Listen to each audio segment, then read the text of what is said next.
तो बच्चों, इस चैप्टर का जो दूसरा पार्ट है दैट इज़ कम्युनिकेशन। जैसे हमने कहा कि ट्रांसपोर्टेशन को हम लाइफ लाइन मान रहे हैं, उसी तरह कम्युनिकेशन को भी हम लाइफ लाइन्स मानते हैं। कम्युनिकेशन क्या होता है? कम्युनिकेशन का मतलब exchange of ideas, exchange of news and emotion. जब हम अपनी बात को किसी दूसरे तक पहुंचाते हैं, कम्युनिकेशन पर्सनल भी हो सकता है, जैसे आपको फ़ोन मैं करूं और हम बात करें तो ये पर्सनल कम्युनिकेशन है। हम लेटर लिखते हैं, हम पर्सनल ईमेल करते हैं, इट इज़ पर्सनल कम्युनिकेशन। और एक होता है मास कम्युनिकेशन, जो किसी एक पर्सन टू पर्सन नहीं होता, जो मास के लिए होता है, एक ग्रुप के लिए होता है।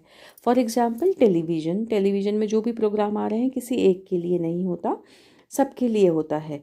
ये आपने क्लास 7 में काफ़ी डिटेल में पढ़ा हुआ है। ऐसे ही कम्युनिकेशन का एक और हिस्सा, एक और क्लासिफिकेशन होता है, जैसे प्रिंट मीडिया। ठीक है, जो चीज़ें हमारे पास प्रिंट फॉर्म में आती हैं, फॉर एग्जांपल न्यूज़पेपर, मैगजीन्स, ये प्रिंट मीडिया होता है। और एक होता है इलेक्ट्रॉनिक, जैसे इंटरनेट है, टेलीविज़न है, कंप्यूटर्स हैं, ये इलेक्ट्रॉनिक्स हैं। तो आप जानते हैं कि इन दोनों की ही अपनी अपनी इम्पोर्टेंस है। एंड विदाउट कम्युनिकेशन हम आजकल मॉडर्न इकोनॉमी को इमेजिन ही नहीं कर सकते।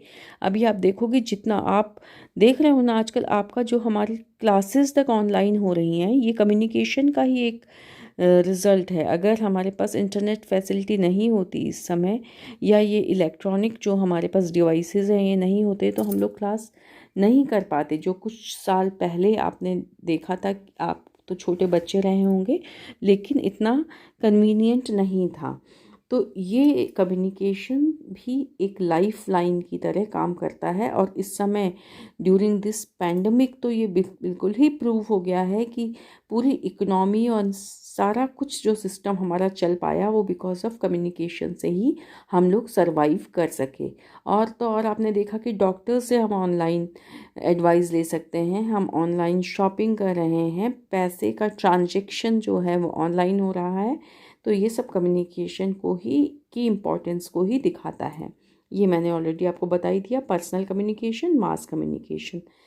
पोस्टल सर्विसेज, टेलीग्राफ, टेलीफोन, ये पर्सनल कम्युनिकेशन के एग्जाम्पल हैं। Radio, TV, newspaper, magazine, books, cinema, ये सब मास कम्युनिकेशन के एग्जाम्पल्स हैं।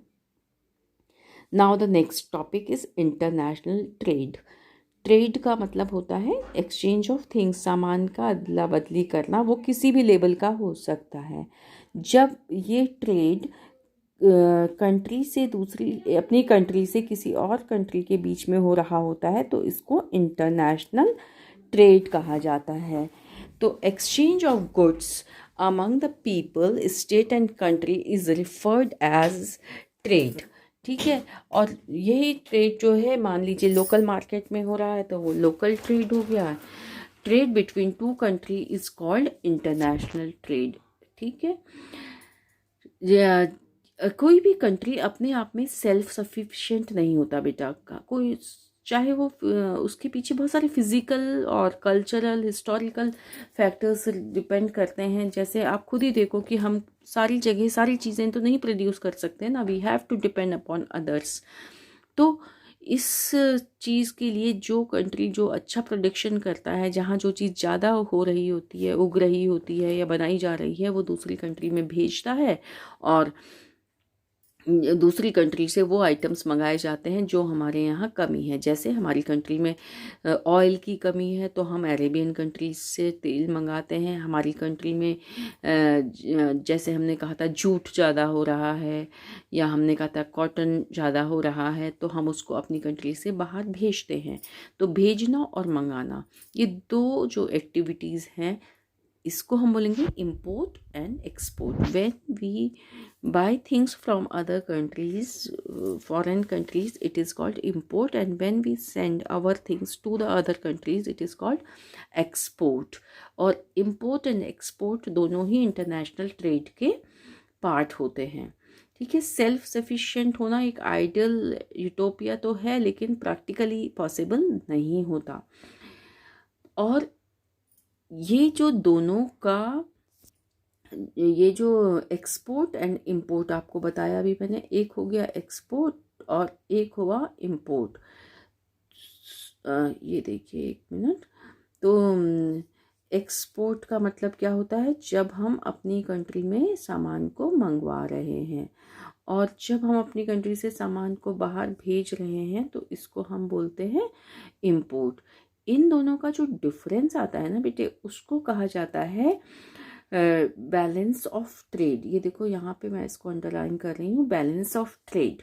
तो बैलेंस ऑफ ट्रेड किसी कंट्री के फेवर में है या नहीं है, ये किस बात से पता करा जाता है? इसको पता करने के लिए हमारे पास एक तरीका है कि हम एक्सपोर्ट एंड इंपोर्ट का मनी वैल्यू निकालते हैं। सपोज़ कि हमारी कंट्री जो है वो बाहर से 1000 करोड़ का सामान मंगवा रही है, एक्सपोर्ट कर रही है, भेज रही है, और हम इंपोर्ट जो कर रहे हैं सपोज़ कि हम 2000 करोड़ का कर रहे हैं। Now the difference is 1000 crore. तो इस समय हमारा जो ट्रेड बैलेंस है दैट इज इन माइनस। ये हमारे फेवर में नहीं है। क्यों फेवर में नहीं है? क्योंकि हमारे इंपोर्ट्स ज़्यादा हैं। इंपोर्ट्स ज़्यादा है मतलब वी हैव टू पे करेंसी टू फॉरेन कंट्रीज। और जब इसका वाइस वर्सा होता है, यानी कि ऑपोजिट होता है, जब हमारे एक्सपोर्ट ज़्यादा हैं, सपोज एक्सपोर्ट हो गए 5000 का और इंपोर्ट हमारा जो हो गया वो है 2000 का, तो डिफरेंस आ गया 3000 करोड़ रुपीस। और इस समय क्योंकि हमारा एक्सपोर्ट ज़्यादा है, हम बेच ज़्यादा रहे हैं, हमारी सेलिंग ज़्यादा है, तो इस समय हमारा जो ट्रेड बैलेंस है वो कहा जाएगा कि it is in our favour, it is positive, it is in our favour. तो ये दोनों चीज़ें जो होती हैं, इसको इंटरनेशनल ट्रेड में भी बहुत इम्पॉर्टेंट होता है। ट्रेड बैलेंस ऑफ ट्रेड, ये आपको कभी 1 मार्कर क्वेश्चन में पूछा जा सकता है कि बैलेंस ऑफ ट्रेड से आप क्या समझते हैं। अनफेवरेबल का मतलब क्या होता है? जब हमारा खर्च ज़्यादा है, हमारे इंपोर्ट्स ज़्यादा हैं तो वो अनफेवरेबल है, और जब हमारे एक्सपोर्ट ज़्यादा है तो वो फेवरेबल है। इस चैप्टर का लास्ट टॉपिक है टूरिज्म एज अ ट्रेड। आप सब बच्चे जानते हैं कि हम जो लोग हैं, हम जो ह्यूमन बीइंग्स हैं, सिटीजन्स हैं, वो एक जगह से दूसरी जगह जाते थे। आपको याद होगा क्लास 6 में भी एक क्वेश्चन आता था कि अर्ली मैन एक जगह से दूसरी जगह क्यों मूव करता था। उस समय की नीड उसकी फूड नीड्स थी, ही वॉज फूड गैदरर, तो वो फूड को इकट्ठा करने एक जगह से दूसरी जगह जाता था। धीरे धीरे ये जो मोमेंट है इसके कॉजेज़ बदलते चले गए। हम जॉब के लिए एक जगह से दूसरी जगह जाते हैं, हम बिज़नेस करने एक जगह से दूसरी जगह जाते हैं, पढ़ाई करने को एक जगह से दूसरी जगह जाते हैं, और कई बार हम जस्ट फॉर एंटरटेनमेंट, केवल घूमने के लिए, एडवेंचर के लिए एक जगह से दूसरी जगह जाते हैं। तो इस एक्टिविटी को हम टूरिज़्म कहते हैं। और जो ये टूरिज़्म है ये इकोनॉमी का एक बहुत इम्पॉर्टेंट पार्ट बन गया है। जब हमने इकोनॉमिक्स में सेक्टर्स ऑफ इकोनॉमी देखा था और टर्शरी सेक्टर की इम्पोर्टेंस स्टडी की थी, उस समय भी मैंने आपको ये पॉइंट बताया था कि आजकल टूरिज़्म जैसी एक्टिविटीज़ बहुत ज़्यादा डेवलप हुई हैं जो कि टर्शरी सेक्टर को बढ़ा रही हैं। तो टूरिज़्म आज ट्रेड की तरह काम कर रहा है, क्योंकि ये बिजनेस दे रहा है, लोग पैसे कमा रहे हैं। और टूरिज़्म में देखिए आपको बताया गया है कि हमारी कंट्री में फॉरेन टूरिस्ट का अराइवल भी बहुत ज़्यादा हो गया है, और नेशनल टूरिस्ट भी। पहले लोग केवल काम से ही एक जगह से दूसरी जगह जाया करते थे, अब ऐसा नहीं है, केवल घूमने के लिए भी लोग जाते हैं। इससे नेशनल इंटीग्रेशन प्रमोट होता है, लोकल हैंडीक्राफ्ट प्रमोट होता है, कल्चरल एक्सचेंज होते हैं, होटल इंडस्ट्री डेवलप होती है, इसके अलावा ट्रांसपोर्टेशन इंडस्ट्री डेवलप होती है। कई लोग एज अ टूरिस्ट गाइड काम करते हैं, तो एम्प्लॉयमेंट क्रिएट करता है। आपने देखा होगा होम स्टे होते हैं लोगों के घर में। तो इस तरह से टूरिज़्म एक ट्रेड की तरह डेवलप हो गया है, और हमारी कंट्री इस मामले में बहुत फॉर्चुनेट है, क्योंकि हमारे यहाँ इतना ज़्यादा सीनिक डाइवर्सिटी है। आप देखो, we have mountains, we have sea beaches, snow clad peaks हमारे पास हैं, डेजर्ट हमारे पास है। तो हमारी कंट्री इतना ज़्यादा वैरायटी टूरिस्ट को देती है।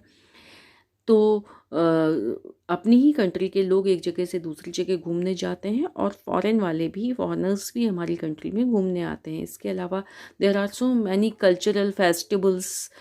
इसके अलावा adventure tourism, mountaineering, river rafting, ये पैराग्लाइडिंग, ये सारी चीज़, हाइकिंग, ट्रैकिंग, ये सब टूरिज़्म के ही पार्ट हैं। इसके अलावा होली टूरिज़्म यानी कि रिलीजियस टूरिज़्म, ये भी हमारी कंट्री में बहुत इम्पॉर्टेंट है। लोग रिलीजियस प्लेसेस को भी विजिट करने जाते हैं, जो कि जैसे आपने कामाख्या में देखा होगा, कई लोग वहाँ पे आते हैं।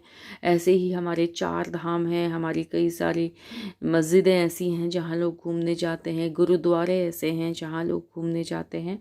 तो ये टूरिज़्म को प्रमोट करते हैं। आजकल एक नए तरीके का टूरिज़्म भी डेवलप हुआ है, that is called the medical tourism. यानी कि जिन कंट्रीज़ में इलाज बहुत महंगा होता है वो हमारी कंट्री में इलाज करवाने को आते हैं। और यहाँ पे कई ऑपरेशन, सर्जरीज कंपैरेटिवली सस्ती होती हैं। तो इस तरह का टूरिज़्म भी मेडिकल टूरिज़्म के नाम से आजकल चल रहा है। तो ये टूरिज़्म एज अ इंडस्ट्री, इसमें आपको इस फ़ोटो में, इस स्लाइड में कुछ इम्पॉर्टेंट टूरिस्ट प्लेसेस ऐसे ही दिखाए गए हैं। तो आप इसके अलावा भी बहुत सारी, हमने आपको बताया कि हमारे पास बहुत वैरायटी है टूरिज़्म की। तो फाइनली इस चैप्टर में हमने 3 पार्ट्स में इसको कवर किया है, ट्रांसपोर्टेशन, कम्युनिकेशन एंड टूरिज़्म। आप चैप्टर एक बार रीड कीजिए और अपने डाउट्स मुझसे पर्सनल लेवल पे आप डिस्कस कर सकते हैं। Thank you.